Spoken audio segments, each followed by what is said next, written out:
Serikat Media Siber Indonesia, SMSI, menggelar dialog nasional bertajuk Media Baru vs UU ITE di kantor pusat SMSI, Jalan Veteran 2, Gambir, Jakarta Pusat, Selasa, tanggal 28 Oktober tahun 2025.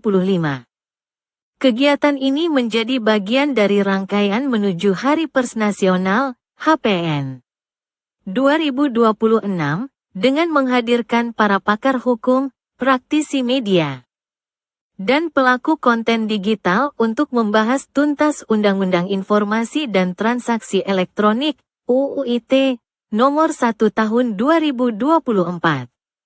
Acara yang berlangsung secara hibrid ini dibuka oleh Ketua Umum SMSI, Firdaus, yang menekankan pentingnya pemahaman hukum di era media digital. Teman-teman media baru jangan sampai terperosok dalam pasal UU ITE.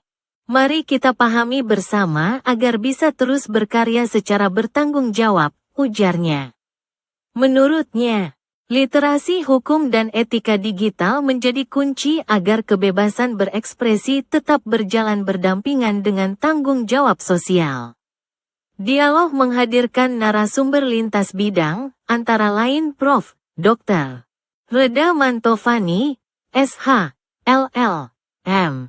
Jaksa Agung Muda Bidang Intelijen Kejaksaan RI dan Dewan Pembina SMSI, yang diwakili oleh Anang Supriyatna, Dahlan Dahi, anggota Dewan Pers dan CEO Tribun Network, Prof.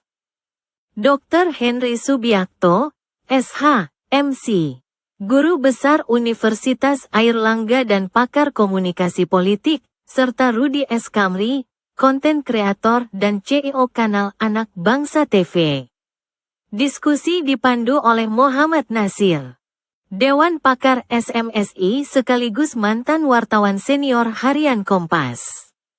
Mewakili Jamintel Kejaksaan RI, Anang Supriyatna menjelaskan bahwa revisi UU ITE tidak dimaksudkan untuk membatasi kebebasan berekspresi, melainkan menata ruang digital agar lebih sehat dan beretika.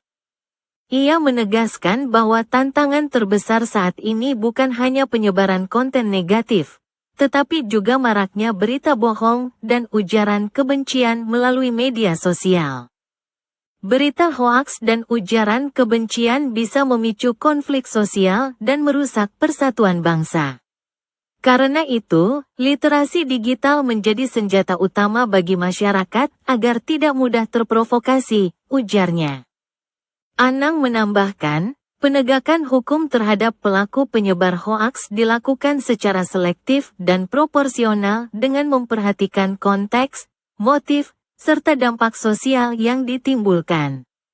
Sementara itu, Dahlan Dahi mengingatkan pentingnya menjaga etika jurnalistik di tengah ledakan media baru.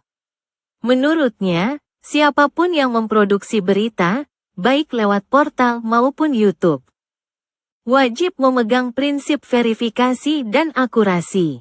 Jangan lupakan kode etik.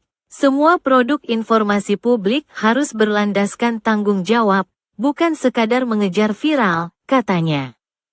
Dalam kesempatan yang sama, Prof. Henry Subiakto menjelaskan bahwa pasal-pasal dalam UU ITE yang direvisi menekankan unsur kesengajaan dalam penyebaran informasi yang menyerang kehormatan seseorang. Ia memaparkan bahwa pasal 27 ayat 3 dan 27A merupakan pasal yang paling sering digunakan dalam kasus pencemaran nama baik di ruang digital. Unsur dengan sengaja kini menjadi dasar utama. Seseorang baru dapat dipidana jika terbukti memiliki niat jahat untuk menyerang kehormatan orang lain melalui media elektronik, terangnya.